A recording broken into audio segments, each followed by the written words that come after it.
Photographer of the Year, let's hear it for Dan Shelley, Shellda Photos.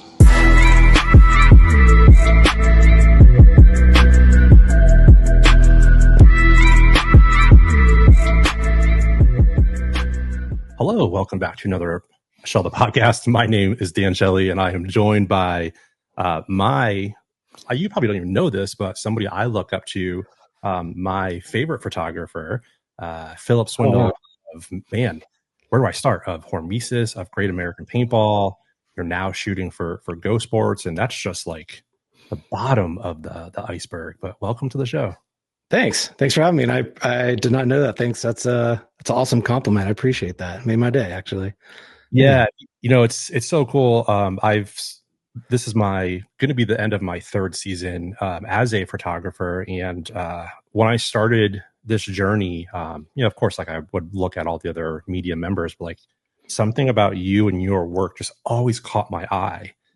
And it's similar to kind of what paintball players go through when they're at the field, right? You're always watching the other team through the net. You're picking up small things.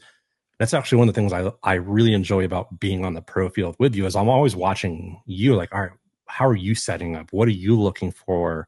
And it's hard to see like where your camera's pointed at and whatnot, but I can kind of see in your mind, like, okay, what kind of story you're trying to tell with your photos.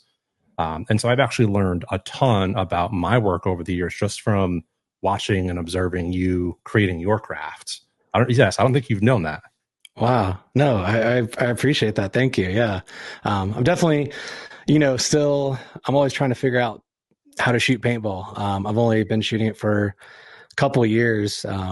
And I'm a longtime player, but it just never took what I do for work and mixed the two together. I did a photo project back in school where I shot photos of my team in black and white. And that was the only time I ever took photos on the paintball field. I just always kept it separate. And just merged the two a couple of years ago. Was it 2023? Yeah. So, wow. Yeah. What was that first connection point for you? Like, when did you decide to, hey, you know what, I'm actually going to try this and go with it? Because you just exploded when you started to step on the field. I'm going to blame Oliver Lang on that one. So actually, he had his clothing brand, the Hormesis clothing side, not doing the headband stuff, doing the other stuff in Bali. And he hit me up. He's like, hey, can you, there he is. He's like, hey, can you shoot some product that I have, some clothes, and, put it on some friends as models and just go around Prague and, just do a photo shoot with them. And so I did, and he liked it. And I was like, sweet, let's do some more. That sounds fun. I had a good time with this. The product's really cool. And then I was like, hey, what do you think about if I go to Sunshine State in Florida in 2023 and do some stuff with sponsored players and, get some photo and video for you guys? And he was like, sure. So I went there, met Miko. I knew who Miko was, of course. I've been around paintball a long time, and he's a legend. And met him. He was kind of confused, why I was there. I mean, Oliver told him I was coming, but he was like, okay, I don't know what you're doing, but all right. And but he was shooting for the film. He was shooting for All That Matters, which came out earlier this year. Yeah. And so I was doing my own thing, and I saw him shooting for the film, and it was cool, and kind of got integrated that way. But that goes a little deeper with the film. But that was kind of the initial getting into it. So that was my first time actually shooting paintball on the field, was that event. And then I made a quick little Dynasty recap video and photos of them too. They ended up winning, so that made it easier. It was just fun. I had a good time with it. I knew I would. I knew I always would have fun doing photos of paintball, just because there's always something to take photos of with it, or video, because I'm doing both. There's always some sort of energy, action, emotion. There's something going on somewhere. Yeah. You don't have to really set it up either. So a lot of my other work, I might have to set it up and stage it. Whereas this is I like to shoot it in a documentary style way, and it's all right, it's just there, it's just happening. You just got to figure out where it's going on. So, yeah. Wow, that's incredible. I didn't realize that was your first event, because that was my first event shooting as well. It's I remember cool. I said hi to you. I met you real quick. I didn't really know anybody. I'd been out of the loop as far as the US scene for a while, because at that point I'd been living in Europe for like 8 years. So yeah, I didn't know. I knew who people were of people, but I didn't really know that many people as far as like media and stuff. So yeah, I was meeting all sorts of people. I was like, oh, cool. Nice to meet you. Super quick, before we go any deeper into this podcast, I just want to give a huge shout out to a few show sponsors. So first and foremost, World Cup is right around the corner. And for those of you that are going, I've heard Hormesis has some really cool things up their sleeve.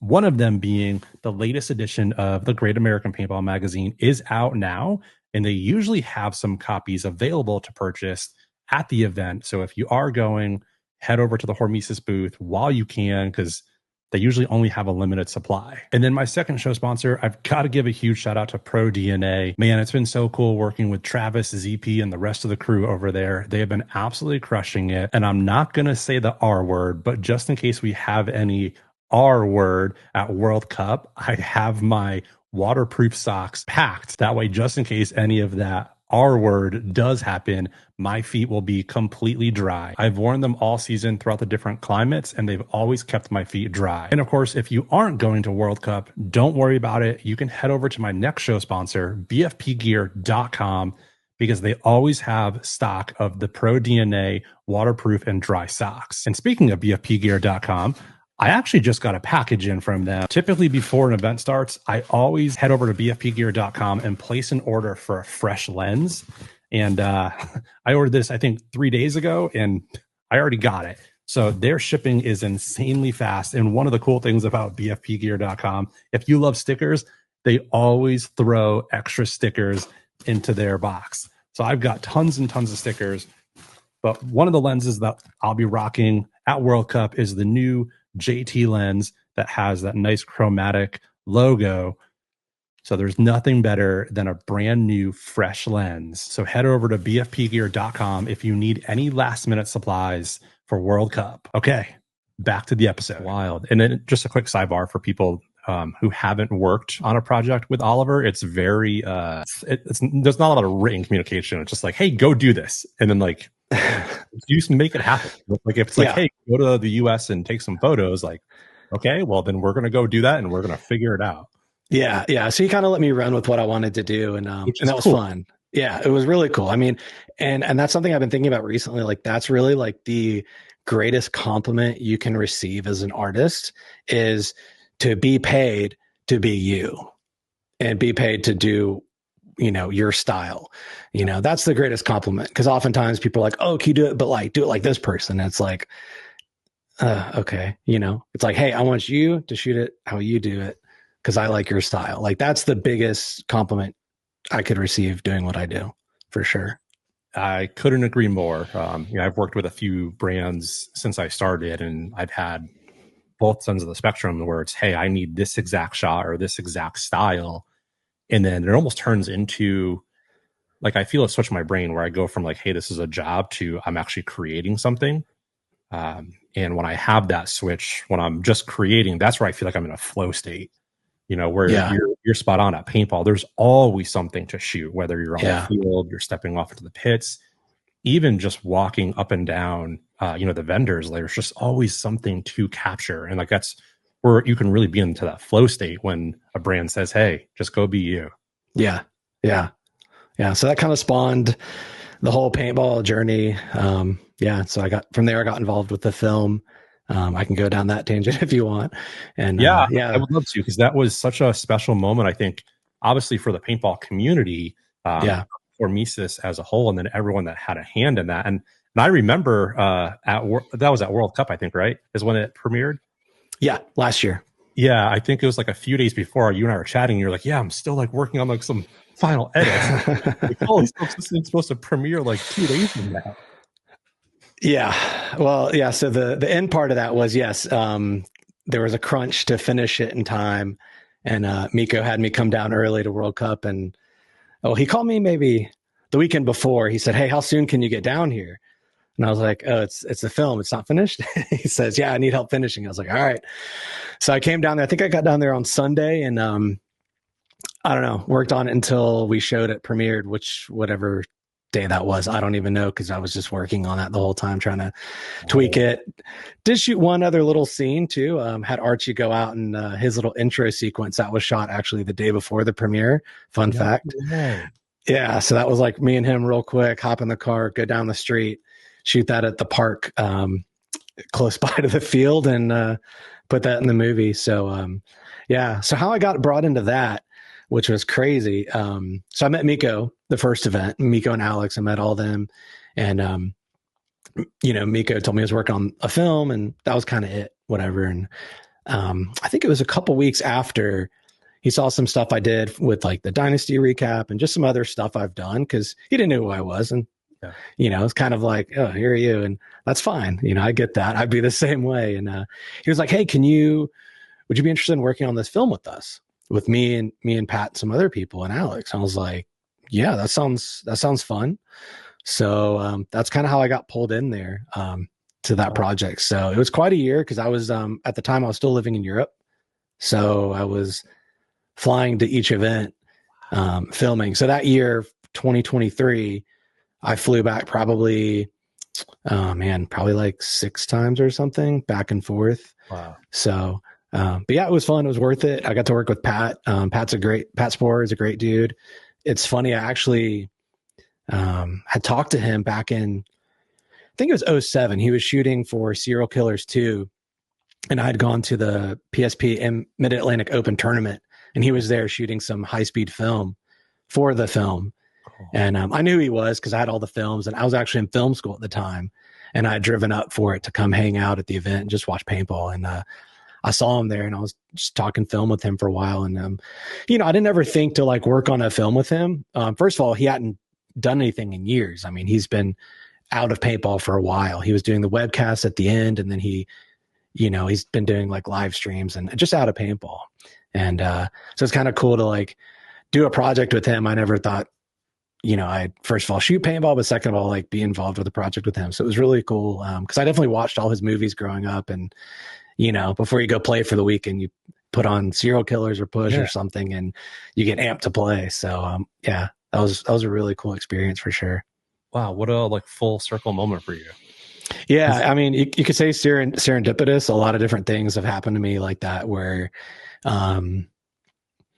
these opportunities just kind of came up, and you're like, I didn't even have that on my radar. Or, some people would say bucket list, but like sometimes you just don't put things on your bucket list because it's not something like you don't see happening in general. Like it's not something that's controllable. And so that was really special. It was cool.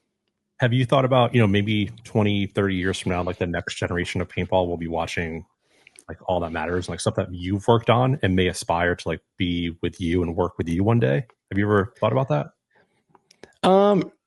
Not so much. I thought more about like, I just hope like people watch that and like want to go play, or somehow like somebody that sees that is inspired by one of those players' stories, because there's some cool stories in there, and they're more snippets. They're not like really long stories, but like, for example, the Edwards brothers was fascinating because, a lot of people don't know their story and their journey. And they had a hard time, and it was a pretty powerful story. Maybe some other kid's going to see that and be like, oh, wow, like I want to, look after my brother like they did. And I want to, do something fun with him. And I don't know, there's just, so more of like, if I can do something and create something that, is going to motivate someone in some way, like that's pretty great. Yeah. I love that. I think the other cool thing about your story is I think a lot of people from the outside perspective would have imagined that you just had this insane connection with, Oliver and all the Dynasty guys because you're always around them. And that just opened up all your doors. But it kind of seemed like it started with Oliver, and then you found your own path and like just started to build all these connections and relationships within paintball, which is, in my opinion, one of the most important things in paintball is the relationships that you build and maintain. Yeah, 100%. So it was definitely Oliver who brought me in. He had just DM'd me on Instagram one day. We'd followed each other a while ago. And I think originally he would wanted me to do a shoot with Ryan in Paris because he saw that I was going to Paris for work like every month. And Ryan was going over there for Nations Cup, and I think he wanted me to do a shoot with him, but he didn't coordinate it in time, so he had someone else do it. But I think that's the initial reason why he was like, hey, let's do something together. So But yeah, then that kind of just spawned into different things. Eventually, Alex was like, "Hey, I want to do a paintball magazine. You down?" And I was like, "Let's do it." So yeah, and there's always been these other projects that just kind of have come up, and I've just kind of hopped in. So yeah, it's fun. I definitely have questions around the magazine.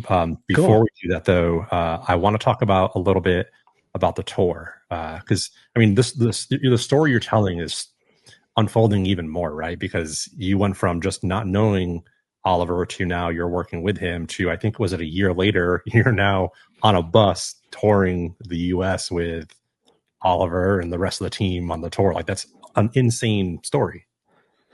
Yeah, actually, I think it was, I'm getting my years mixed up. I think it was 2023 was the tour. Okay. I think I'm losing my mind, but either way, it all happened very quick, and it was like, "Hey, we're going to do this 1v1 tour. Do you want to go?" Just photos and videos and like document it. And yeah, I was like, "Sure, let's go." It was going to be a little harder for me because I had a little daughter at home, but I was like, "Well, this is going to be a cool experience and some work." So, get to go see US, and also I was going to get to reconnect with some people in the States that I grew up playing with. So like we did a stop in Birmingham, Alabama, and I got to see some people that I played with out of the great field. So yeah, it was kind of special being brought in on that. I was in an interesting place at the time because I knew there was like a big shift happening with decisions in my life that needed to be made as far as like, we felt like we needed to move. And I think the whole tour, like it gave me a lot of time to think about that and be by myself and like think about what that next situation was. And so I was probably like a little spaced out than I normally am on the tour, but I was in my head a lot, which I can be. And but it was good. It was a fun tour. Shout out to Kevo, Oliver, and Trucker Billy. We were getting it done in the heat. I mean, it was insanely hot. Like Texas was. I mean, you were there too. We talked for a bit there, and that was. I mean, I don't know, over 100 something. And then on the turf, who knows how hot it was. Phoenix, Arizona was blazing. We literally had like the bus we were in was like losing the paneling on the side because like it was just like the rubber pieces melted off and we couldn't even stay in it. The ACs couldn't keep up. So we had to like go somewhere else until we came back for the night. Yeah, it was a blast. We did a lot of cool things, ate a lot of good food on the way, and saw a lot of the country. And yeah, it was a good time. Saw a lot of swimming holes too. Oliver is definitely into the swimming holes. So the natural springs and that kind of stuff. So it was a good time. Yeah. That makes sense for Oliver. That's got to be something like, I would love to know if you're open to going down this path, but like, what was that conversation like with your wife? Because I think a lot of people here, they want to play, all the NXL events and maybe all the WCs and USXPL, but that's a lot of time commitment. Yeah. But then to say, hey, significant other, I want to go to a different country and go on a tour bus with a bunch of guys and just do paintball for 4 or 5 months. Like, what was that conversation like? Yeah. So luckily I wasn't gone for that specific trip, the tour for like too long. I mean, I think it was maybe 4 weeks. Was it only 4 weeks? Holy smokes. Well, so I was only on the half. I was only on it from the South all the way to California. So I joined only halfway through. So they had been doing it like, they were already kind of burned out by the time I got on. They were like, oof. So yeah, it was, I mean, it's hard. It's hard to do that.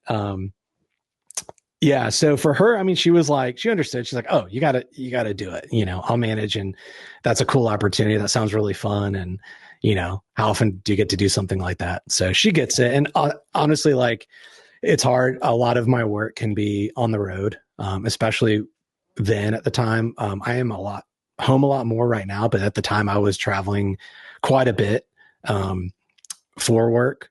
That was just the nature of it. So I was gone. I wasn't gone as much at one time, but I was definitely gone like pretty often. I was flying a couple times a month to another country. So it was a good bit. Yeah. So, but going to the States for that long, that was obviously different, but she's like, look, you got to take the opportunity. She's been around paintball a long time. So she's like, oh, that sounds really fun. You got to do it. So, and then that unfolded into other things. I met Alex at the end of it in California, got to know him a bit and connect with some other people I met along the way. And it just spawned into other things. So, yeah. Wow. it's from an outsider's perspective, it's hard to imagine a world where you and Alex didn't know each other at some point, just because the connection and the bond that I see you two have, it's crazy. And without having that initial yes to go work, on the tour bus and of course work with Oliver, who knows if the Great American Paintball Magazine would have existed or come to light. Yeah.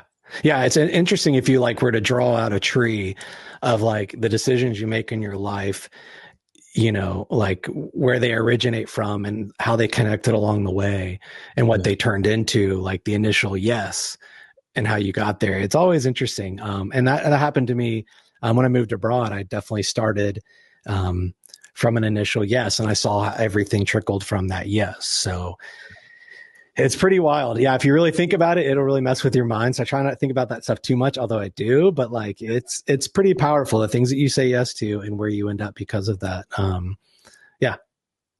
Yeah, there's a power in saying yes to uncomfortable things. That's something I've usually not done in my life. I've always been like a very protector, kind of reserved. Like I'll say no before I say yes, and that's something I've really focused on this past year. Like my wife will just ask me, hey, do you want to go somewhere? And my initial thought is always no. I'm like, you know what? Hang on a second. I'm sorry. Give me a second. Actually, yeah, let's go do that. Even if I don't know what it is, because I think that just comes from a protective place for me, if not knowing all the unknowns.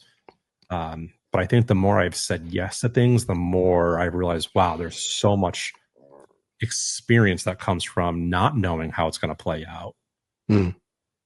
Yeah. Yeah. I mean, the quote comes up, comfort is the enemy of progress, it's, people say it all the time, but it is true. It is true. It's a lot easier for me to be like, no, that sounds like a really, hard thing to be away and whatever. But, same with the magazine. There was a lot of things at the beginning of it. It's like, I don't know, like, but we push through with that too. So yeah, you gotta push through. And there's a lot of things in life that come up and that are really going to test you to see like how bad you want something. And you're going to get close to the edge of being like giving up. And that's when it's like, that's the decision right there, is when you got to flip it and go, I'm in and this is going to change me, or I'm out and I'm not going anywhere with whatever that is. Like there's definitely a big shift that'll happen. Yeah. Well, speaking of that, talk to me about the Great American Paintball Magazine. Cause I don't, I obviously know because I work with you and look up to you. But I don't think a lot of people know that magazine was really from you and Alex drove. Yeah, same here. You and Alex drove most of it, and most of the editing done and the layout and the 3 editions have been your work. Yeah. So shout out to Alex and Mike Jeffery. So Mike is doing all the editing of it, and he's like doing a lot of the interviews and finding interesting articles. And then Alex and me, the first issue we got together, I went to San Francisco, we sat down, we had a bunch of people submit some photos, yourself included, and a bunch of articles. And we were like, all right, what are we going to do? Like we want a magazine because both of us loved, having paintball magazines growing up. I mean, growing up, I loved having Faceful magazine. Same. And I loved going to like Barnes and Noble, checking it out, seeing what happened abroad in Europe, looking at the photos, because there was actually like a lot of really good professional photographers that like shot in like studio environments. And it was really inspiring for me, just not even from a paintball perspective, but just as a photographer, like a lot of really great work. And so to be asked to like do a magazine, I was like, yeah, I would love to, because I still have all my paintball magazines. My wife hates me for it, but I still have like boxes of them, old Facefuls. So it was really special to be a part of that. So basically, yeah, me and Alex sat down. Mike sent us a bunch of interviews and stuff he did, and put together the first issue, tried to gauge how people liked it. And it came out how we wanted it. And we're like, all right, well, let's just, keep this thing going. So it's been just like a passion project for us to do, because we just love paintball. So yeah, it's been fun. What have you learned about yourself through this process of working with the magazine directly? I think this is another one of those things like the switch I was talking about, like you have to decide. On that, it was, there are some hurdles to do. It's like a lot of stuff to figure out, right? Like, okay, so I'm not actually good at layouts and that kind of thing. Like image making and stuff, like that's good. Graphic design and layouts, like I know it looks good when I see it, but for me to get there, it takes some time because that's just not my strength. So for me, I was like, all right, we can do it. I'll do the best I can and we'll go. So for me, that was a big hurdle I had to like get over, is like, okay, just go look at some other magazines, maybe get some ideas of layouts or something, and just do it. You'll figure it out. So it's more of like, hey, let's just figure it out. Like, who are we going to use to print this thing? How do we want it to look? There was just a lot of micro decisions in there. So, and the other thing is it's a passion project. So, a lot of people are like, oh, it's kind of expensive. And I'm like, well, it's expensive to print because of how we have it printed, and it's quite big. It's definitely not like a money grab by any means. It's a passion project straight up for the three of us to do. And thank you. Yeah. It's cool. Yeah. So it's been really fun, and appreciate everyone that's like contributed photos or stories or everything to it and subscribed to it. So I'd like to keep it going just because I think it's a really important tool to have in creating these heroes in paintball and telling different people's stories and perspectives. The webcast is great for what it is, for showing the live action of the actual games happening, but we need more of these outside the net stories that are going to drive fans into it. I mean, because if you watch only the live games all the time, you're not necessarily going to be a fan of somebody. Like you're like, oh yeah, this guy always makes sweet moves. But if you don't follow him on social media, or you don't look him up after that, outside of it, you don't know anything about him. Yeah. And there's not enough of that out there that's like showing who this person is outside the field. So I think this magazine helps that. I would like to see other media go that way too, and I think it is. But I think the magazine definitely helps create these heroes, and that's what we need. We need to create these heroes. Yeah, that's exactly where part of the birth of this podcast came from. Is I was directly inspired from the magazine, because I just remember reading it, and same thing. You see all these people on the webcast, but you don't know their stories. But then when you start to read of the struggles that Ryan Gray had, or the article that Taylor wrote, it's like there's just so much to resonate that you now build a stronger respect for that person as a fan, as a player. And so I totally agree. I would love to see more forms of media, and I think we've said that for years in paintballs. Like, we need more stories, we need more back stuff. But I think we're starting to get there with this magazine, with podcasts, and whatever form of storytelling is. It's so important. Is the power.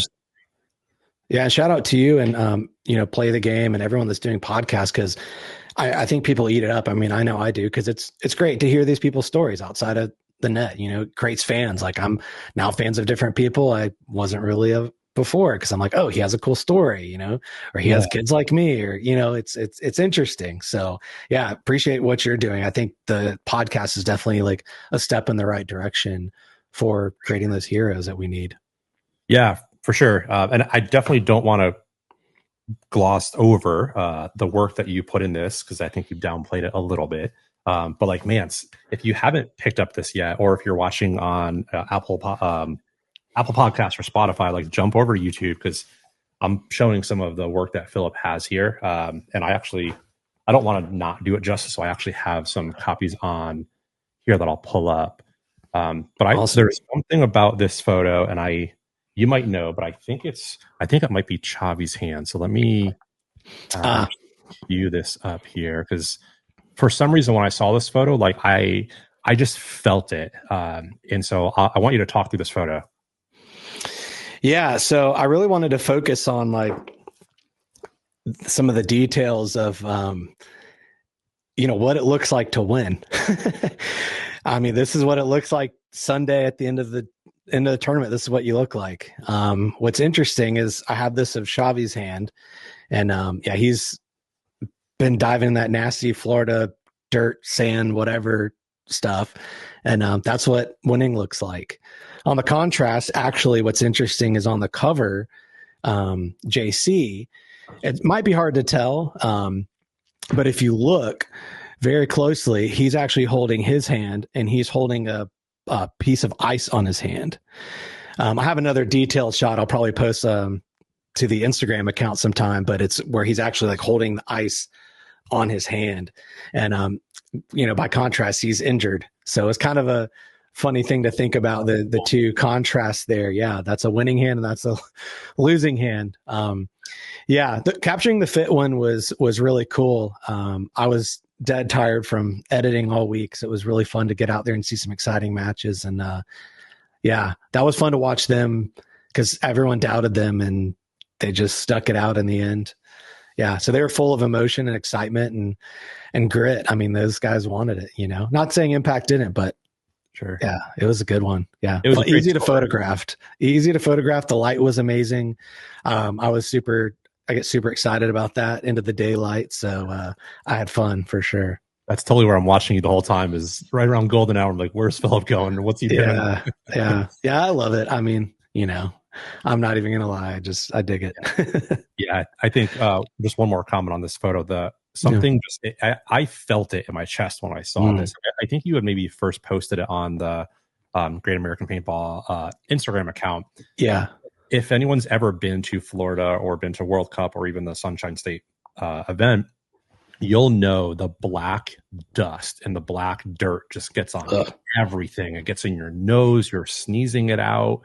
And so when I saw this, it brought me right back to that. I just felt that grittiness in my hands. And just the way that you crop this, right? Like this could have been a hand on someone's back, but you can see up here, that's clearly his other hand. So he's clearly like in a hug. So like it was just perfectly cropped. And yeah, I love this photo. This is something I would see like framed somewhere. Oh, cool. Thanks. Yeah. It's always interesting to see what people's favorites are. Yeah, that's cool. Yeah. Awesome. That for sure is one. And then I don't know if this one made it in the magazine, but this was from, I think it was the Dallas event. Okay. I love seeing photographers that are doing different things, right? Like Matt Clayton brought out his 1940s film camera, like with a single clip. And talk to me about this photo, because I think some people may see it and be like, oh, it's just a regular photo, but there's something special about it. Yeah. So, these might be in the next issue. So basically the last issue that we didn't have any of this year's photos in it. So this will probably be in the next one, I imagine. So this was fun. So I like to experiment with different things. I like to do, slow shutter shots of people moving, diving in the snake, or in this case, not many people are out there shooting with a flash midday. Yeah. Getting some reactions. So for me, it's just, trying to capture emotion, but I wanted to have more of a contrast. And I wanted to have it more dramatic and almost kind of like an editorial vibe. So maybe it would fit well in the magazine from an editorial standpoint on Houston Heat. So an article about Houston Heat. So I wanted it to have a different look altogether than anything else that was like naturally lit. So I also did a shot of one of my favorites was Chad George, where he was sitting against the fence, and he has all the gear bags surrounding him, and he's shirtless because it was crazy hot that event, and he's over there like cleaning out his barrel. And that was a shot that, I could have normally taken that just straight up, whatever, but I was like, it'll look different with the flash. The flash will help emphasize the image and kind of create a vignette around him of a focus. And then I followed around some of the other guys. I had some like Fedorov pouring water over him. And I just used the flash as kind of like a focusing tool of, hey, viewer, like look at your attention right here. I'm literally going to put the light blasting on this guy, full contrast, and just trying to capture emotion in a unique perspective. So. Yeah, it was beautiful. It was so cool to see you doing that, because whenever someone brings something else out new that's not normally seen at a paintball field, it's like, oh, this is a new creator stepping out of his own comfort zone. But then also, who knows, maybe the next event we'll see other creators bring a flash out and take inspiration from what you're doing. Yeah. I mean, just try it, I mean, worst thing that happens is you take a couple digital photos and you're like, I don't like it. And then you just don't do it. Or you do it and you figure out like, okay, it might work. I just got to like mess around with it in this different way, or you just tweak it more, or maybe it spawns another idea for you. But I just say, just give it a couple shots, literally shots, and try it and You might dig it. For me, I'd actually brought a softbox. So I was doing some portraits with like a softbox with a grid and where I was overpowering the sun.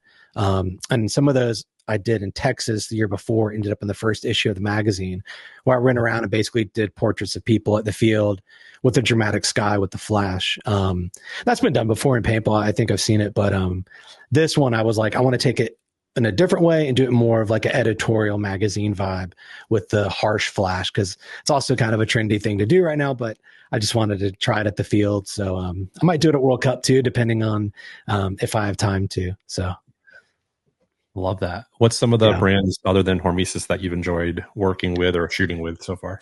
Yeah, so I pretty much only really work with Hormesis, just because they brought me into everything, and I just do a couple different things for them, and then the magazine as well. More recently, I did a shoot for JT, kind of like a lifestyle and like launch of their newer product. We did that on site. Yeah, there's you with the new mask launch, and then we did. And then I did last event. I did some stuff with Go Sports. So they are doing a Road to the Championship series. I think it comes out in a couple of days. It'll be out by, I'm sure, when this airs. And just doing something different. They're trying to do more doc style off the field stuff, which I think is really cool. I mean, they're definitely trying things and pushing a different way. And so yeah, they brought me on, and I basically followed some different teams off the field, went to the hotels, went in their van, hung out, went to dinner, just to get an idea of what it's like to, go get barbecue with Dynasty, or go to Whole Foods with them, or all right, Damage riffing on each other first thing in the morning at the hotel, giving each other a hard time, like, those in between moments, and also just kind of getting an idea of what it looks like before and after a match. So it's fun. When you're going, so like I've always thought about this. And Matt Clayton, he's also another one of my favorite photographers too. I think he goes by Eagle Scout. Yeah. He asked me at the last event, and it completely caught me off guard. He was like, hey, what stories are you looking to capture this event? And I was like, I've never like thought about it that way. I've always just kind of flowed with how the event goes. If you're going, on the vans and the hotels of these teams, are you proactively looking for certain stories, or are you more of like, just kind of see where things take it? A little bit of both in that situation. So in that one, we were looking for different teams that, first of all, would be interesting to follow, but second of all, like could go pretty deep in the event. And so we'd follow certain players, the players that would play more, we'd follow closely. So we're looking for micro stories and looking at as they develop. Like there's certain words that'll come up often, or themes within like a team for an event that kind of sticks with them, and you can kind of find it. I'm actually completely blanking on one that Dynasty had. They had a certain theme that kept coming up when they were talking about like the 3-man and everything, but you can kind of follow that. So you do have to be fluid at first, but if you pay attention and are just aware, then you can start to like piece it together. Okay, where's the story here? Where is this going to go? Or what to lean into, Oh, hey, maybe ask this guy these questions after this match, So you really have to kind of be, head on a swivel for that kind of thing. But as far as like other type of shoots, so like when I'm shooting for Great American Paintball, I mean, there's two different ways to shoot paintball as far as I'm concerned. And one way is, just kind of like stand around and like, find something and take photos or video and just kind of get into it. Another way is to create like mini projects for yourself. So, or like with the magazine, we have some idea of who we want to shoot for the next issue. But for me, like I do better when I send myself on a like mini project. So for example, the Houston Heat photo there with the flash, that was like a mini project. I told myself, I said, okay, take this flash. You're only using that. You're only using this lens, and you got to go get some photos of Houston Heat pre-match. So I just like went around and did that. They're probably annoyed with it because they're just like in the pit, and all of a sudden this like flashes because it's going off pretty bright. But they got used to it pretty quick. And so I kept doing those, and I was like, okay, now let's do it for the Tauntauns. Get that. Okay, do that. So doing those helps me because every time I just kind of like don't have those mini projects, I'm just standing there kind of shooting whatever. Like I'll get some cool moments and I'll get some cool things that happen, but I don't like, get any deeper in it. I don't get like, I get a very surface level idea of the game or the person or the team, and I don't end up feeling satisfied later. I'm like, what did I do today? Like, what did I get out of it? And yeah, I might go back and be like, oh, I got some cool shots, but you're right. There's no like story there. And I'm like, oh, but if I tell myself, okay, this infamous match, you're only shooting Jonah, for example. Okay. And you're going to only do slow shutter speed shots of him diving into the snake, to get like a motion blur of him going to the snake. And then after that initial move, then you can do this, but that's it. And then I end up happier about it because I'm like, oh, I got some shots that I wanted and I'm happy with it and I accomplished something. I have to make myself a checklist to check off, or else I'm like, what did I do today? I shot thousands of photos, but like, that's just kind of how I see it. Everyone is different, but for me, that's just what works the best as far as that goes. Yeah. Wow. It sounds like you've got to really hold yourself accountable to having something to work for. And then when you, almost like a checklist, right? Where like, if you check that off, it creates motivation to keep going down that project list or that checklist. Yes. Yeah. And then of course for the magazine, I have like, okay, we're going to do an article on this person, the next one. So let's get these style shots for them. I knew the other issue we were going to do on Joe. And so Joe Barrett, and I was like, okay, well, I need to get a couple quick photos of him playing just so we have some playing photos. And then we obviously set up that other quick shoot with him in the brick wall and everything. That was actually like just off site. So we almost didn't get it. We almost ran out of light completely for what I wanted to do, but it worked out luckily. So, which, I mean, that whole shoot, I think I can turn to it really quick. Yeah. That whole shoot is just. Yeah. So, that was Atlantic City, and there's that stadium that's like right there behind it, and it's kind of grungy over there. So there was a wall with graffiti. And I was like, okay, classic spot to do a photo shoot, but let's do it different. And so he wanted to be barefoot the whole time. So we set him up there. And wanted to have a nice shot of some clean shots of him that we can mix in with some text, and just really simple with light and nothing too distracting. So but we just did it literally right there with a little bit of light we had left. So yeah, it was incredible. Fun. Yeah. And actually the Matt Derula article we also did in Atlantic City the year prior, where there was like a Ferris wheel in the background too. So yeah, it's so cool to see how like organic this is, where you want to capture something and you have to take things, but then, hey, let's find something offsite really quick. Or it sounds like a lot of it's not. I don't mean this to sound bad, but a lot of it's not. No. Of like, hey, we're going to go to this location and here. It's not bad. It's true. I mean, ideally, it would be pre-planned. However, I've tried multiple times to pre-plan with paintball players at events, and I understand because I get it. Like, things come up. There's so many moving parts at events. You got to stick with your team, and you got to be fluid. So I know if you tell someone to be somewhere at a certain time for a shoot, it's just really tough. So I get it. So we have to be kind of just like fluid, and I'm fine with that. It'd be ideal if it was like, meet me here this time.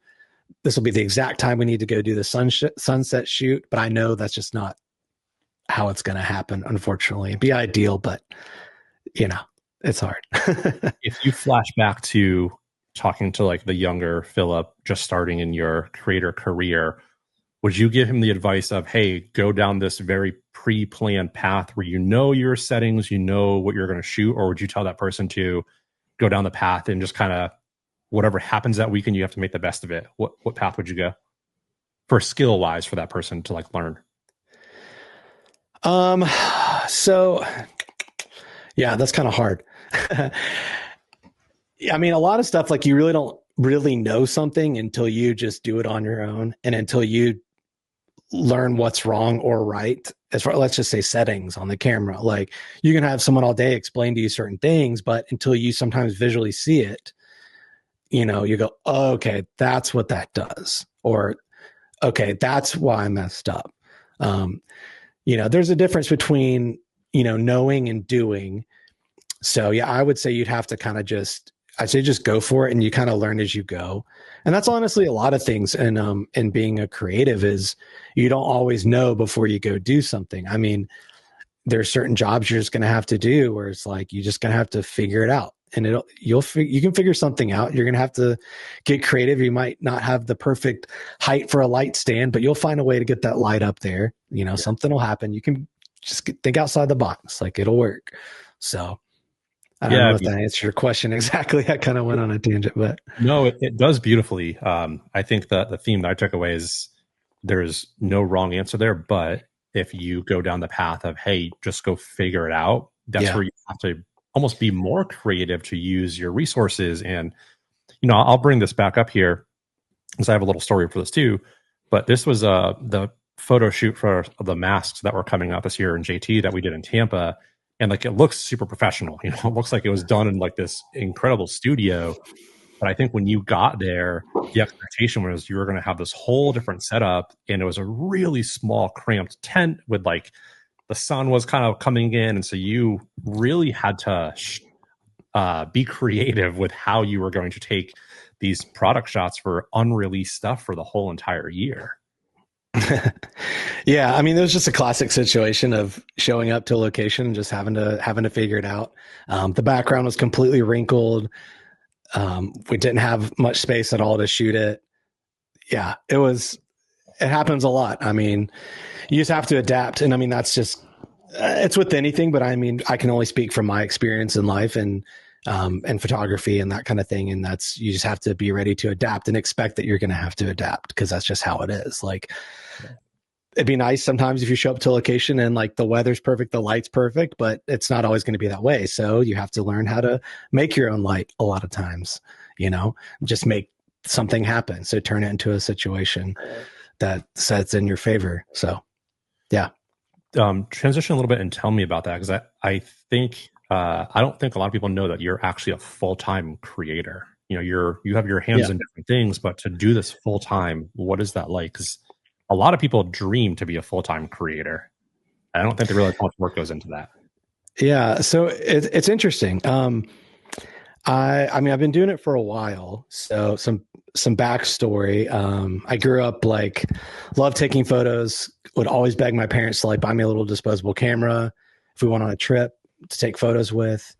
Eventually, one year for Christmas, I got a what was it? It was like a Rebel 35 millimeter camera, Canon Rebel, and cool. Would shoot film on it. Had a blast with it. Just love taking pictures of everything. I just love photography and filmmaking too. But I liked films, but I didn't really understand either one as a job by any means. I didn't really get that till later. And I didn't really understand you could be a photographer. When I thought of a photographer, I thought of this old guy in a vest with a bunch of rolls of film on him and multiple camera bodies and taking these on camera flash photos that weren't flattering. And, I didn't really understand commercial or advertising or lifestyle or, all these different facets of photography, and wedding photographers too. But, I didn't really see that world until I got older. And then I got older and my cousin was in film school, and then he became a filmmaker, and I was like, oh, you can be a filmmaker. That's pretty cool. Yeah, that sounds fun. He took me out on a couple sets, and I got to see some indie films being made and got a taste of that. And I was out of school, and originally during high school, I kept thinking I want to go do animation or graphic design or something. Cause in school I did all those kind of things. While doing photography, I was doing that for fun. Nothing really too serious. I love taking photos. And I think I eventually was well, I kind of want to go down that path. I want to go down that, video and photo kind of path. And this was before now it's because of Instagram and social media, it's become the thing to be a creator. And at the time it really wasn't, so I actually went to film school. My parents are all right, well, if you're going to do this thing, you got to go to actual school for it. I was the oldest, and they were you got to set a good example. You have to go to college and you have to go for it. And I was okay, cause a lot of people in this field, they don't necessarily go to school for it. They might go to a trade school kind of thing for photo or something like that. But my parents wanted me to go to four-year school. So I was okay, so I guess I'll do that. So I went to film school, majored in film, minored in photography. And I did some freelancing during that time. So I was working on some film shoots, while I was in school. And then also when I got out of school. Unfortunately, when I got out of college, that's when the economy tanked. So I did freelance for a bit, but the idea of like working for my cousin's production company or working freelance just kind of like wasn't looking so hot. And I was like, well, I'm out of school, I got to work. So I started working for Apple. And while I was there, I was still just trying to do photo. And I was like, all right, how can I learn more here? You know, so I was still trying to freelance as well. So I was working on some other TV shows. I was working on a lot of commercials, more of commercials on the video side of things. And then photo side of things, I was learning from a wedding photographer at the time. So I was shooting a ton of weddings with him. Like pretty much most weekends I was shooting a wedding. Yeah. And so I was kind of juggling the two. And then eventually, I think it was in 2010 or 2011, I left Apple and then went back full time, doing both photo and video freelance. So, and then from there, you start at the bottom. Video side of things, you start off as like a production assistant. And if people don't know what a production assistant is, they kind of like do it all. I mean, they can do anything. I mean, one day you might just be doing something as minuscule as like getting a director some coffee and just running errands. And then another day you could be working with the producer and being the right hand man and figuring stuff out and being in charge of like giving all the money to the different departments for petty cash that they need to make purchases. So it was a cool range and it got to get a taste of a lot of different jobs. And I did that before college as well. I got to get a taste of like, okay, what's it like to work on this kind of shoot? You know, what does like being a grip look like? Yeah. So that was really cool and a good experience. And then photo, like I said, I was doing a lot of weddings and that changed my perspective a lot because it helps you see things at wedding. Like when you shoot a lot of weddings, it helps you see things differently. And again, you're always looking for stuff too, like for moments and there's a lot of pressure. And I really like pressure when I work. I don't know why, but I just do. And weddings taught you how to deal with the pressure because if you miss that shot, it's, Mom, can you cry again? I missed it. Just one more time. Yeah, well, do that dip again because I wasn't looking. You know, like there's all sorts of things you can miss, and a lot of people do start in wedding photography. But so I learned a lot in both those facets, and just kind of kept building on each one as I went. That's incredible. Can you take me back to that decision to leave your full-time job and go into the almost unknownness of being a creator? Because you go from having a steady paycheck every few weeks to now you've got to write your own ship. And I think that's the struggle a lot of people that aspire to be a full-time creator is like, well, when do I do it? How do I do it? Or even, it's like, just because I think that's the question that people struggle with so much. Yeah. I mean, you do have to be a little bit crazy in a lot of ways. Like, I think what's helpful is if you're going to make that jump to make sure you have some sort of like, some sort of plan. I mean, you have to be fluid as well, but like have some sort of plan. In my case, I had a client lined up that was going to be like a monthly reoccurring client that I was doing social media and stuff for them. This was probably 2011. So this was like earlier on and that kind of thing where I was posting for them. And I was doing like all of their advertising, like photo ads and all their social media photos too. So I was really like doing that consistently with them. And that was kind of like okay, well, you have this for sure. And then you need to get back integrated with the local community and the commercial world and start working your way and meeting people and everything. So, and I was lucky. I had a lot of connections. I had some friends in the business and it was great to be referred. And, you never know, saying yes. Like I can definitely tell you stories of like saying yes here and then later on how it connected and I got involved in something else. So, yeah. Yeah. You and I had a really in-depth conversation. Man, I forget the event. Maybe it was Cincinnati. Where you're telling me about your creator path. And the theme that I picked up is you're like, hey, you know what? I'm working on this shoot, but I'm also looking for what's next. And it seems like being in your spot, even though you have something really good right now, your eye's always on, I've got to go create a relationship here or go at least start something here just to always have a few different things potentially spinning at once. Yeah. So for people that like certainty, I would say being a freelancer is not going to be fun for you. And yeah, because it just changes a lot. People are like, "Oh, what's your schedule look like in this many weeks?" I'm like, I don't know. Right now it's free, but I could be going somewhere doing something. And with what I do, you kind of need to take the work when you get it, because you do have busier months and you'll have months that are slower. So typically January is slower just because people have always used their budgets at the end of the year. And then January and February and stuff, they're trying to like, okay, what's our marketing budget this year? Where we're going to go for this, etc. So you have to plan for that. So I would always know, okay, like December, end of the year, like it's going to be just absolutely nuts for me. But January is going to be just chill. February is going to be chill. It's going to be great. So typically I would like go on vacation in February. Like the winter break typically was when we would go on vacation somewhere warm, and that's when I'd get my break, because I know the other times would be super busy. So there's a lot of unknown. Yeah, I'm not going to sugarcoat it. It's definitely hard. I mean, and especially I've started over a couple times, and yeah, it's a roller coaster. I mean, that's the best way to describe it. Like one day you're like, oh, this is just amazing. This is the best.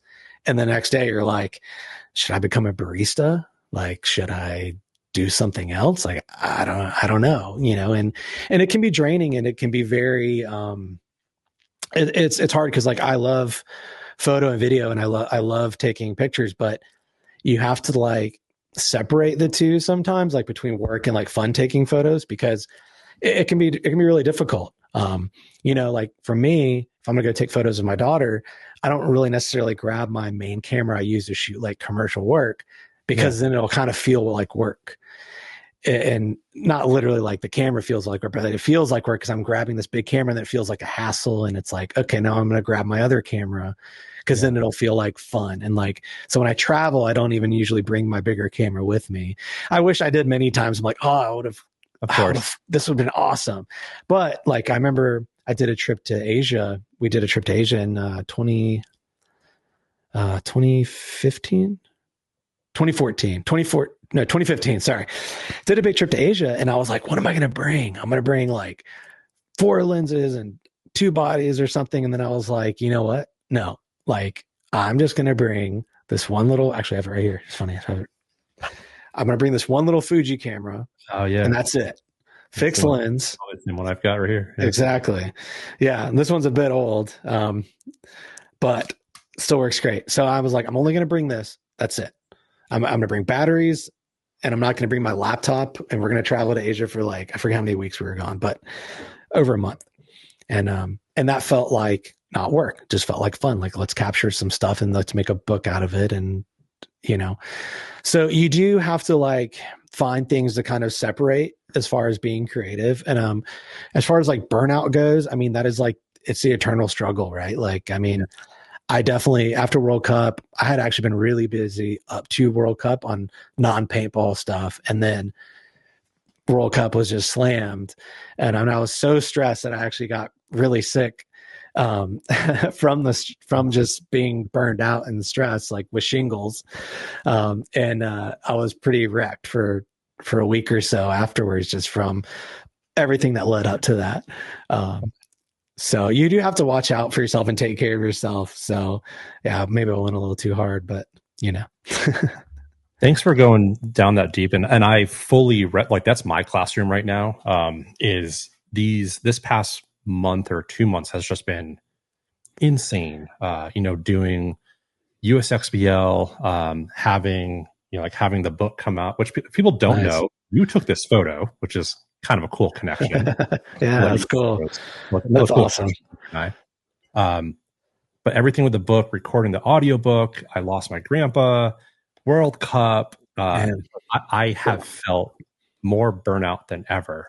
And like, even with this podcast, I've been like, man, I just don't know. Should I keep doing it? And where it kind of clicked, it was a few weeks ago at this point. I usually go to my local field every single weekend. I rarely ever take a weekend off. Yeah. And Amanda's like, talking about the weekend. I'm like, yeah, I'm probably just going to go and hang out. And she was like, got big eyes. She's like, whoa, what's wrong? Something's off here. And so that was the moment where I felt probably the first spout of burnout for me. Yeah. And I think I had to like kind of disconnect a little bit because a lot of the pressure was starting to come on. So talk to me about how do you manage that as a full-time creator when you start to recognize like the signs that burnout's starting to creep in a little bit? Yeah, usually my wife will let me know because I can be a little. I wear my emotions on my sleeve. Like I definitely like will get kind of quiet and I'll get kind of out of it. I don't get like angry. I just get very tuned out and in my head a lot. So to kind of manage that, I have a couple of things that kind of keep me grounded, and I don't have this figured out by any means. It's just like an ever going thing. Like, I try to stick to like a little bit of a schedule in certain things. Like I know for me, going to the gym the first thing in the morning, just helps me clear my head, start my day a certain way. Making breakfast for my family and then just kind of starting the day off like that and running errands first thing. It really kind of helps set my day a different way. And then I come back and I edit and get some other work done or whatever. Trying to do a lot more like mindfulness kind of meditation things. I know whenever I do something like a big job or a big shoot, or if I'm gone for some time, definitely we try to go somewhere like the other week we went camping just to kind of like just reset. That's a really good thing to do, just to completely just unplug, check out, and, get away from everything. And I think that's going to be really crucial. Like, the more and more everything is just super hyper connected all the time. Like, I think it's going to be more and more crucial that we learn how we respond to it and like what we can do as that escape and what we can do to kind of reset, not even just as creators, just as individuals. Cause I mean, I think the tech and news and everything is just everywhere all the time. And we got to learn how to like step back, take a break, reset and kind of jump back in. So for me, it's kind of managing those. I need to be better about saying no. One thing I struggle with is saying no, but also just like dedicating certain days of like, I'm going to let this day just be this. I've done better about that recently. Like, okay, this day is only going to be relaxing, fun, whatever. I'm not going to do any work. Cause it happens like oftentimes, like I got to knock this out. I got to work on the weekend. And since I'm working from home, like the hours can kind of like blend and be a little tricky there. So setting more of a schedule for myself, it definitely has been helpful in kind of managing that. And it's gotten better. When I was living in Europe, there was definitely like a struggle because I was traveling a lot for work I was doing at the time. And that was hard to manage because it's like, well, I got to go there, but then I'm gone. But then I'm back, I got to edit those projects. So I'm not really home, I'm editing. So how can I like manage my time in between there? So it's a struggle. It's something I'm always trying to do better at, but yeah. That's I don't have a solution exactly. I just have methods I'm trying and, we'll see. I think it's personalized to everybody. And it sounds like, because I've talked to a few different creators and, if you're in any type of creative space and you're on YouTube and you watch other creators, every creator goes through this at some point, right? Like I've been a big fan of Peter McKinnon, another photographer for years, and the Casey Neistats of the world. And they all talk about burnout at some point. Yeah. And they all have their own individual ways of overcoming that, or at least just managing it. Because I don't think you can fully overcome it. It's how do you recognize it? And then in that moment, okay, how do I work through this again? Yeah. It's like I'm not gonna say a sickness, but it's kind of like knowing the symptoms when they start. Okay, this is burnout. I'm feeling this way. This is burnout, and know how to treat yourself for those symptoms and having those treatments in place. Okay, well, I need to go on some more walks. I need to go do something fun for myself. I need to not touch a camera or touch Lightroom or DaVinci or whatever. And like, you need to have some methods in place that can help you kind of check out. And honestly, it's just better to anyways, because there's so many times you'll be in a project and you're just like frustrated, but really just need a break from it. You need to come back with fresh eyes and go, oh, what was I thinking here? I had this like the white balance is way off or whatever. And then you see things differently because you just had that mental space from it rather than just honing in the whole time. So it's really beneficial all around. And I mean, I think that's the other hard part too, right? People so glorify like the hustle and all this stuff like that and the grind and everything. And it's like, yeah, but if you're burned out, you're worthless. And like, if you burn out, like you're done. I mean, it's not, and you're not fun to be around, you know, and it's, you really have to manage that. Yeah, for sure. I think the second part of that, which I find myself struggling with sometimes too, is how do you shut it off, right? Where like, you can be, for you, you know, you're at your desk until 5 or 6 o'clock, but then now it's family time. But like, how do you not sit on the couch watching something with your family? That's hard. So that is a different situation. I don't ever shut it off. I mean, I'm not saying I don't want to. It's just like, I just can't, is the best way to say that. I'm not like saying I'm always working, but I'm always thinking about certain things, right? Like, so I'm just watching a show. What was it? I was watching a show last night called Dark Winds on Netflix. And I paused it and I was like, hey, did you hear that? My wife was like, no. I was like, they totally dubbed that in later. I rewound it 15 seconds and she was like, oh yeah, I hear it now. But it's like that. She, you know, or I'll pause something like, you don't understand how they shot this. This is insane. This whole episode was one take, or like, you know, so I'm always doing stuff like that. Or then of course, if I'll get an email about a job or something at night, I happen to see it. You know, I'm pretty bad. I don't like go, oh, okay, I'm going to look at it in the morning. I'm already like, okay, let me figure this out. Let me get back to this person or whatever. So there's pluses and minuses of that. Like the plus side is like, okay, I have a flexible schedule and I can, you know, be at home with my daughter a lot and play with her throughout the day if I'm home. But I am also kind of like responding to things at like weird hours sometimes. So it's definitely, I've gotten better about managing that and like setting aside dedicated time for that. But as far as like the creative mind of like thinking about things and coming up with ideas or that kind of thing, that creative side doesn't ever truly shut off. It just doesn't. And honestly, and I'm not mad about it because that's when you'll come up with ideas is like at really weird times. Yeah. It just happens, like driving somewhere and some idea will come up. So, yeah. I've recently in the past year, if I can reach it, there's been many times at night where I just have random ideas. And I started to keep a field notes journal next to my bed. Awesome. It's been like, I just wake up like, oh my God, I have to write this down really quick because if not, I lose. And man, I've got like, there's just been some gold that's come out of there. Maybe it's like a photo or like a caption or a t-shirt idea or something. Yeah. But like, if you don't do it in the next morning, you're like, I know I had something last night, but what was it? Yep. Nope. So I'm totally with you. I have to do that. Like inspiration comes to mind, you got to quickly jot it down or take a photo, screenshot or whatever. So yeah, for sure. I've got a similar question because I saw this last year when my stepdaughter was in town. My wife and I were both working from home. We both had meetings at the same time. And we were like, hey, we've got to go to work. And I saw the shift and she was like, well, what do you mean you have to go to work? You're sitting like right here.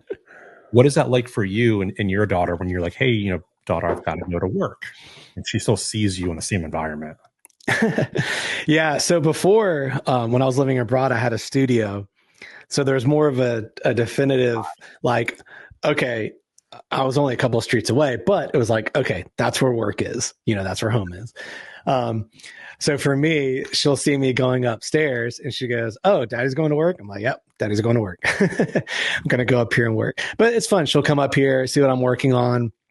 You know, she's like, oh, I want to help something, or she'll like color something on my desk or, yeah, it's really fun.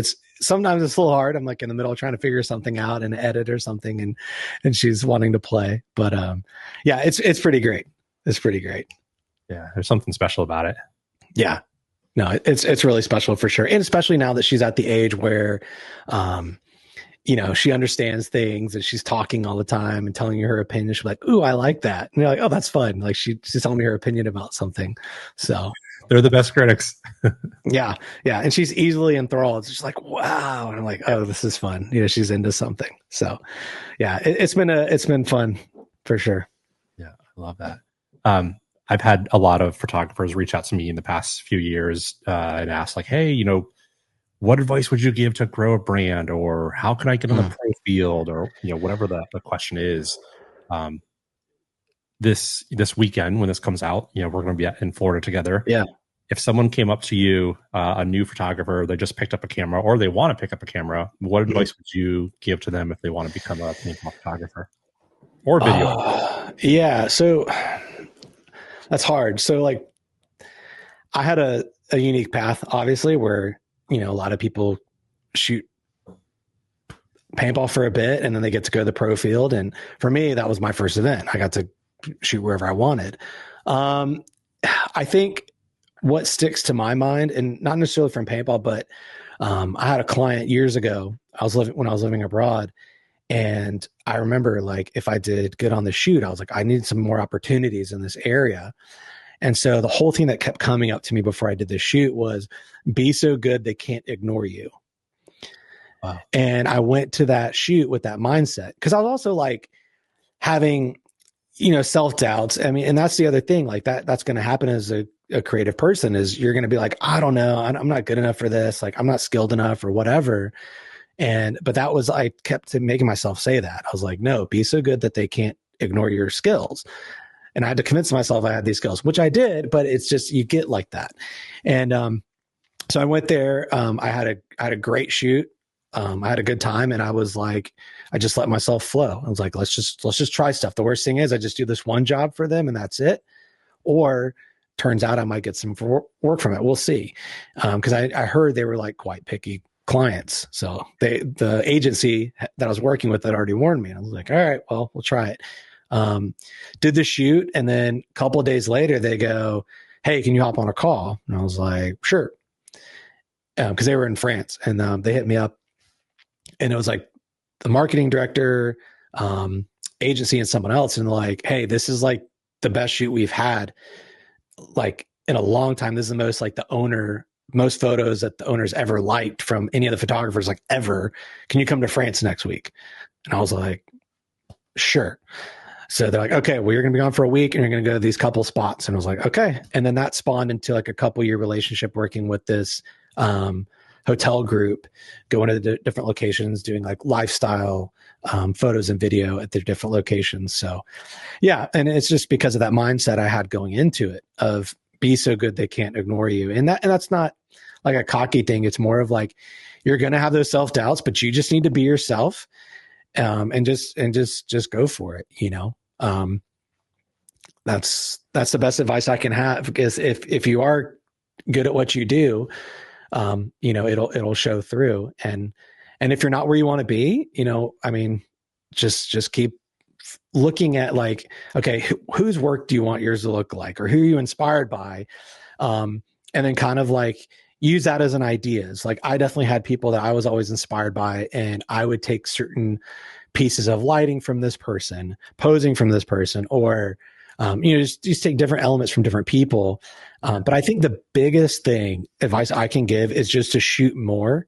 Cause I think a lot of people, they know like, oh, I want to, you know, take good photos, or I want to do this, but it's like, you haven't shot enough probably. That's probably the thing, is you haven't shot enough photos, and you haven't been in enough different situations, taking photos. Like it takes a while.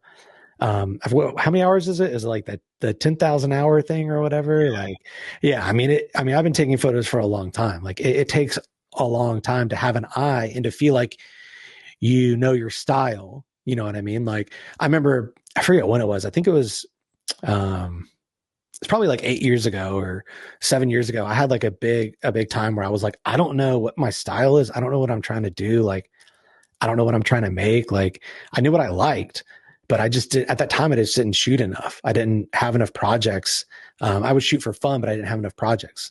I knew what I liked. And once I started to shoot more projects, I started to have more of like a style that I liked, or a way of shooting that was consistent. And I just kept rolling with that. So I would say advice for people is just just to shoot more, try different things. You might like certain styles of photography than others. And then as far as like being a paintball photographer, yeah, the same thing can apply there. Those things that you learn outside of there are going to come in handy into paintball. You're going to learn, like say if it's with, shooting a wedding. Well, when you go into the pits to take photos, you're going to be aware now because you've done that during weddings. You kept your head on swivel in the same way in the pits. Well, there's this guy over here puking. This coach is about to fight this kid. This guy's arguing with the ref, and this guy's like breaking a pot on the ground. Like there's all these things going on at one time, and you can be aware of that, and you know how to shoot it really quick because you've done that before. So I would say, yeah, if you want to be on the pro field and take photos, like just practice outside of it. Go to your local field, and you go to the local field all the time and take photos, and that's awesome. I mean, do that. Go find some homies there, take some photos of them, and get more comfortable with it. Moving in and out of certain lighting situations. It's all about putting yourself in different situations. Yeah, I think you said the key word that I tell everybody that asks me. It's consistency. Like you've got to show up, not necessarily every weekend, but you've got to show up. Yeah. Because if not, it's not going to happen for you. Yeah. And know your stuff too. I mean, a lot of people will be like, I don't know how my settings work or like something like this. It's like, you can literally sit at home and do that. I mean, and now that's what's crazy about now is like, you can learn so much stuff on just YouTube for free. If you have internet and a phone about photography. I mean, it's fascinating how much you can learn, learn all that stuff at home. So, and then it's about like, okay, image making, what kind of story you want to tell. And you're not thinking about settings so much. You're just thinking about that, you're already dialed in pre-game. Yeah, I couldn't agree more because that's my first year. When I very first started, somebody told me, they're like, oh, like the best paintball settings for a Sony was 6400 at a 640 ISO at an f2.8. So I did that for like the first 2 or 3 events, and I never moved it. And then I'm like, what am I doing? Like this is so bad. This is so hard to shoot. And it's like that's where my style started to kind of come into play. And then I think it was the next year, I was standing in the Dynasty tent with Eric Crandall, and they had they were doing their signing, and I was like, oh, that's one of my photos. And he was nice. Like, he was like, how do you know that? I'm like, I have that memory of like, I remember that exact moment. I remember how I edited it. I remember that style. And he was like, there's no way. And so I pulled up my Smug Mug app, and I'm like, it's right here. So I think we all kind of go through that as a creative. It was like, if you see something in your work, even though it's similar to others, you have a certain style that you put on it. Yeah. So I think we all go through that. Yeah, definitely. Well, that was smart. That was pretty smart to just, when you're first shooting it, just kind of set it up and leave it a certain way. Cause then you're focusing more on what's going on rather than like, like, what am I doing? And changing stuff. You're just like, all right, I'm going to shoot and focus on what I'm shooting, Yeah. Yeah. That's not a bad idea either. It's not, because it taught me to look for the stories. And then I became comfortable with like, okay, dialing in the settings without even having to look, and like, okay, I'm heading into the pits. Let me do this really quick. So I know it's going to be kind of right here for like the setting wise. So yeah, looking back, it actually wasn't a bad approach, I guess. Yeah. No, I mean, it made you focus. I mean, in the end, it's like, it's what comes out. Like it's your deliverable, in the end, it doesn't matter what your settings were. Is the image telling your vision of what you wanted to tell? Yeah. I mean, in the end, who cares? Who cares what lens, what camera, whatever? People are always like, oh, you're using this camera. I'm like, look, like, it doesn't matter. Like, I'll take photos with my phone all day long. Like, is your photo saying something? It can be 8K, but it doesn't matter. It doesn't matter. Like, yeah. I've seen better stuff in HD than in 8K. Okay. I mean, like, sure. Yeah. Who are some creators that you look to for like inspiration or that you look up to? I think that would depend on, what I guess the subject would be, or like more of like the style. I think so. As far as like kind of studio portraiture, lighting, and someone that kind of gets into like obscure techniques, is a guy named Jeremy Cowart. So he what I appreciate about him is he's done a lot of humanitarian work as well. So he's used his camera for good, and he's currently doing a lot of different projects with the power of photography. So I really liked his style and his unique approach to it. I think what was fascinating about him is he came from a graphic design background years and years ago. So he always had like a visual eye, but then he eventually changed it over to photography. But then he would kind of lean into like graphic and painting styles as well. So he would actually like, let's say, start to like paint on glass and then use the glass in front of someone and then photograph them through the glass. And now he's like upgraded to using like projectors, projecting images onto people and then photographing them like with the projector in front and behind. So doing a lot of interesting techniques like that. I've always been, I've been a fan of his for quite some time. Yeah, I don't know. There's a lot of different people that kind of inspire me, I guess, based off of like what the style is. But I just mentioned him because I was lucky to meet him and get photographed by him last year. So that was pretty special. That was pretty cool. Mm-hmm.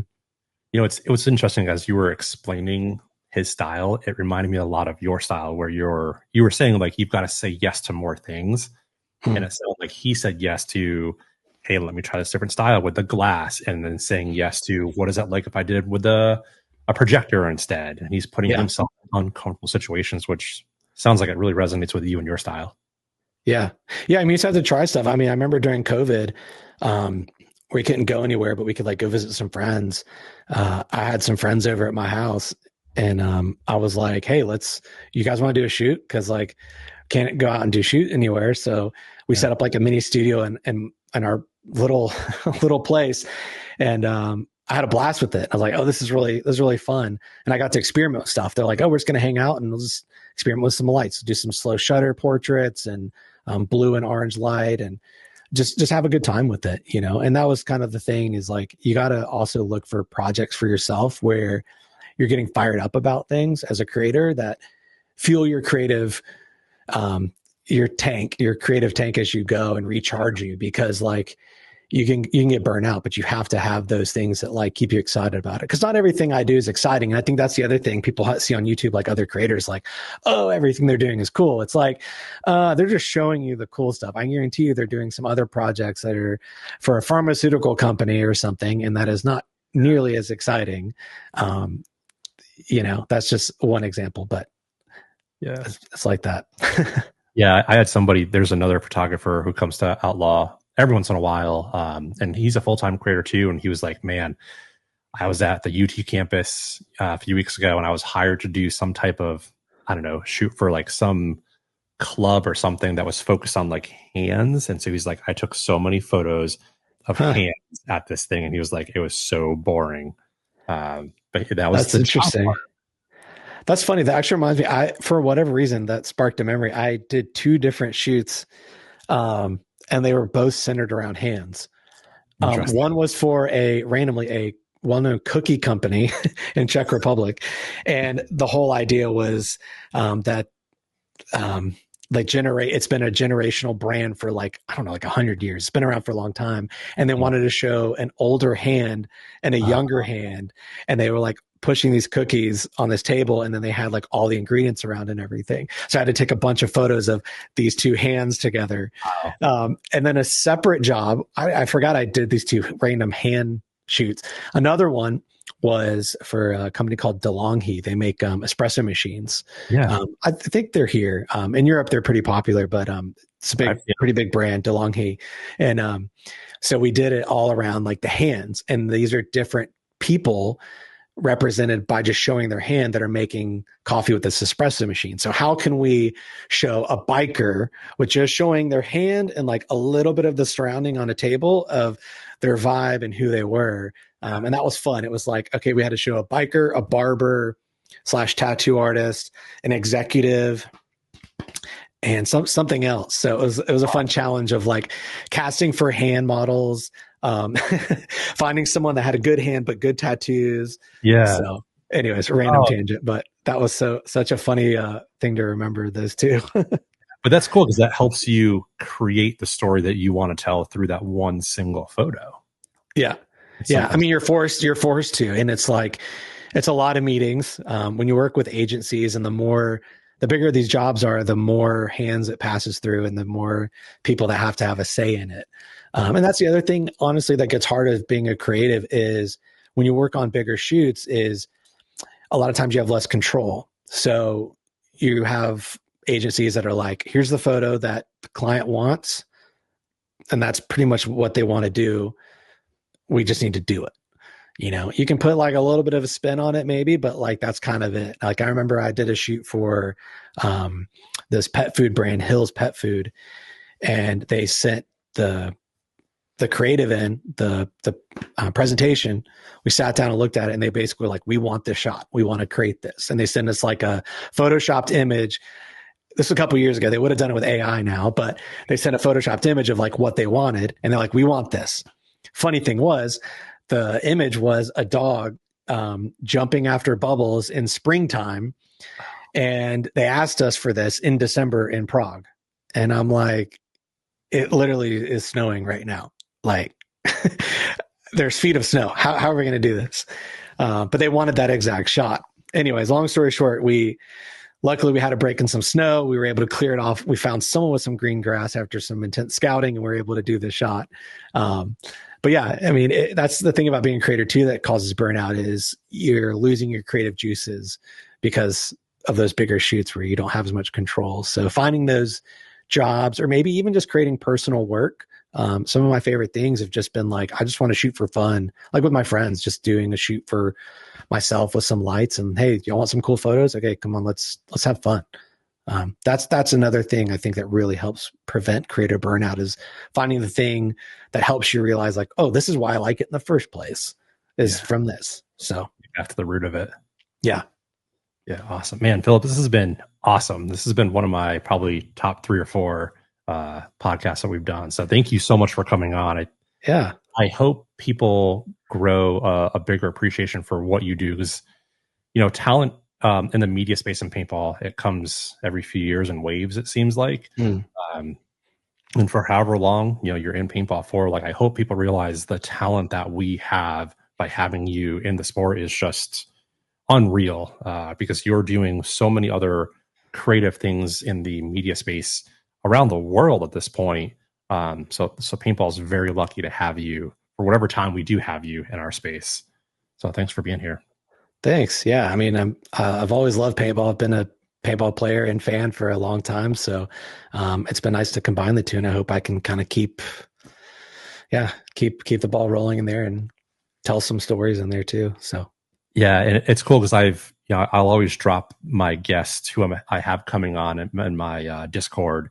And I mentioned you, and I've heard people like, oh, he's actually a really good paintball player. And like, I think somebody mentioned the duel last year when I think you played in Texas when I captured some shots of you. You're like, yeah, he smoked me a few times. Yeah, I got to go out there for a couple points and get some reps in, so it's fun. Yeah. I still try to play. I usually go out here and drill a lot. I keep Chris Shear is local to me, and so I usually go out there and keep him sharp and keep him ready to play, and get to play when I can. So I still love the game. I'd like to play some tournaments, but it's kind of hard not knowing what weeks look like as far as work schedule, and then if I'm going to shoot an event, well, I can't play it. But it's how it is. It's all good. It's always that struggle of which one do you do? Exactly. And I think that's why I didn't do it for so long. It's because I was like, I want to play.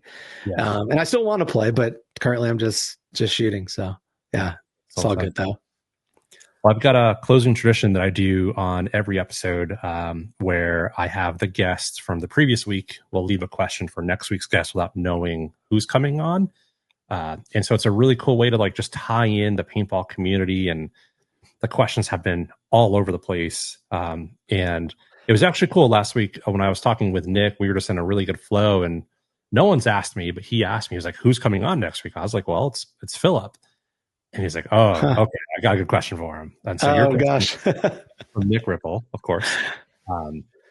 He said, career-wise, if you were to go back, would you do everything the same or would you change anything? Oh my gosh. Great question for you. Yeah, that's tough. I mean, hindsight's 2020, right? Like, I mean, yeah, I can look back and be like, oh, this decisive moment, I wish I did this or this. But also at the same time, I wouldn't have learned so many different things if I didn't go through those experiences. So I can't say I would do something specific differently. I mean, I think one of the biggest shifts for me happened when I moved abroad and having to completely restart over, have not even no clients, but no one I even knew where I was living, and how to like start over. Like, okay, no one here knows who I am.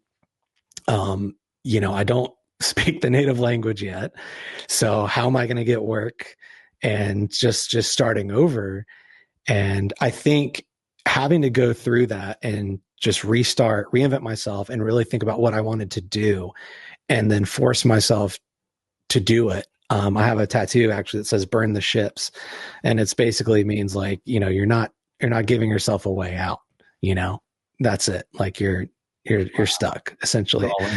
And so there was a big shift that happened to me there. I got in a pretty dark place for a lot of different reasons, but one of them was just I didn't know what I wanted to do and like what I was doing. I was like, do I want to keep trying to do this, like this path of being a creative, when you're literally having to prove to people like, yes, I've done this before, like here, I can show you, like I promise, and they're still skeptical of you, and you're like, just give me a shot, and I think that was a big shift mentally, that finally I was like, I have to just go for it, and it'll work out. And it did. And I was really lucky. And again, back to that tree reference, it was cool to see the yes that happened, and then all of the subsequent things that happened that spawned from there and created more opportunities for myself. So, yeah. So as far as what would I change? Like, I can't say I would, I would change anything.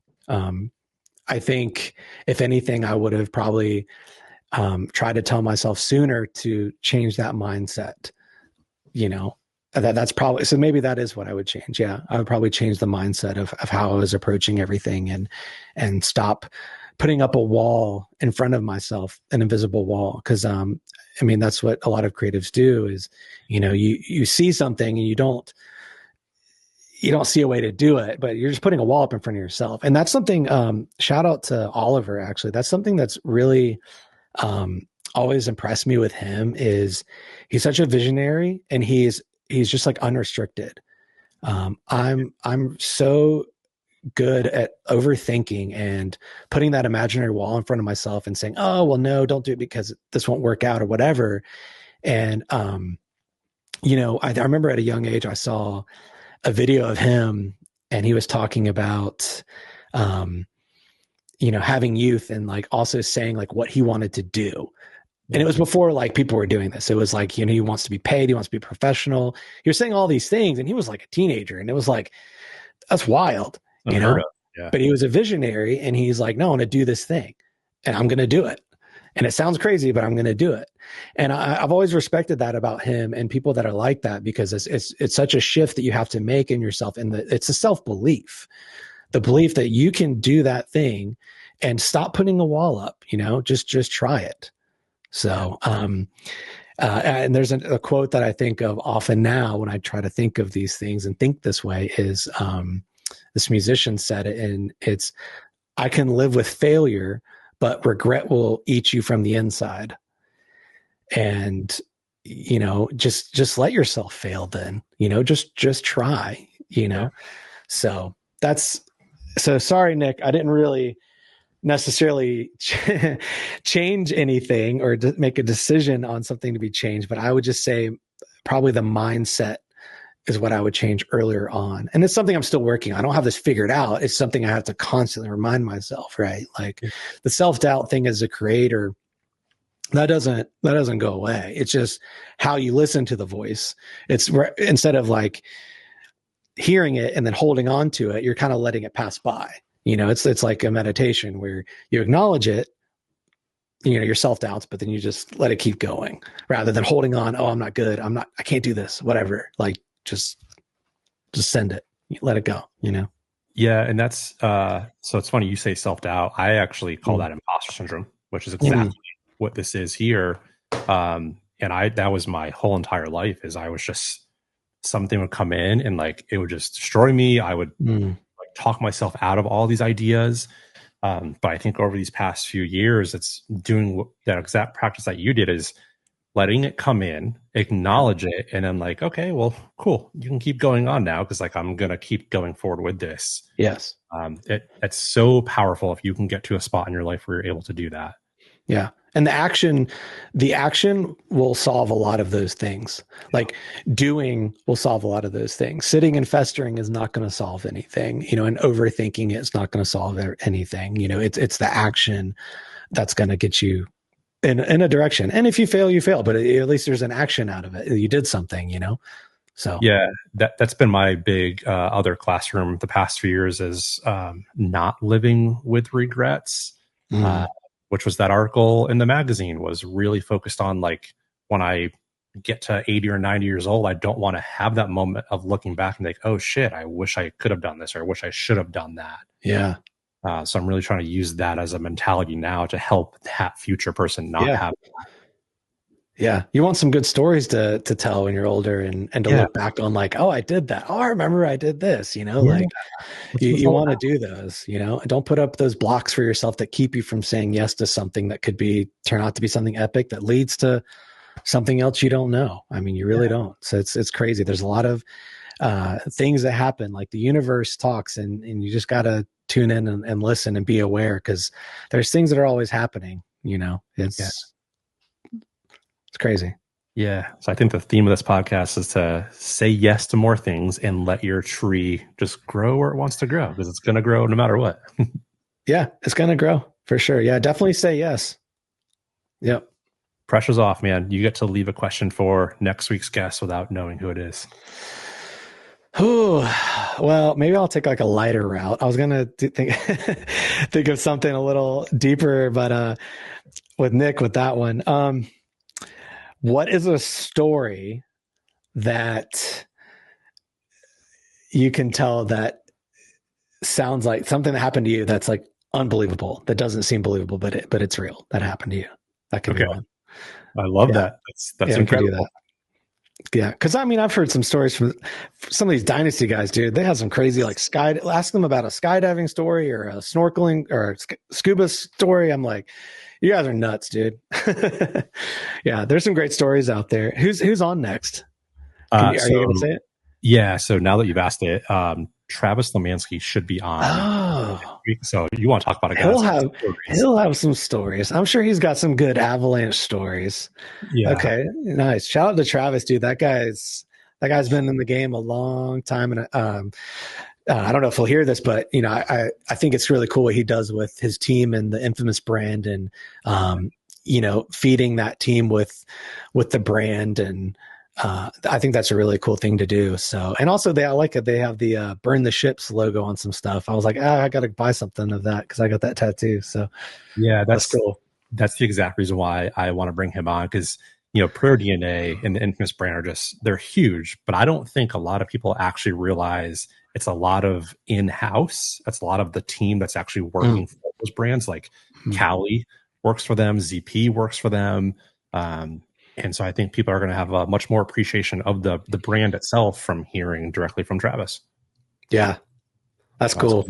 Yeah, so I'm excited for that. So great question for him. That'll be cool. Nice. I'll let you know, like, obviously, if you listen to it next week, I'll let you know what he says after the episode. No, I'll check it out. I got to have some good podcasts to listen to on the way to Cup. So I'm behind. I need to catch up on them. So it's a good problem to have for paintball. That's for sure.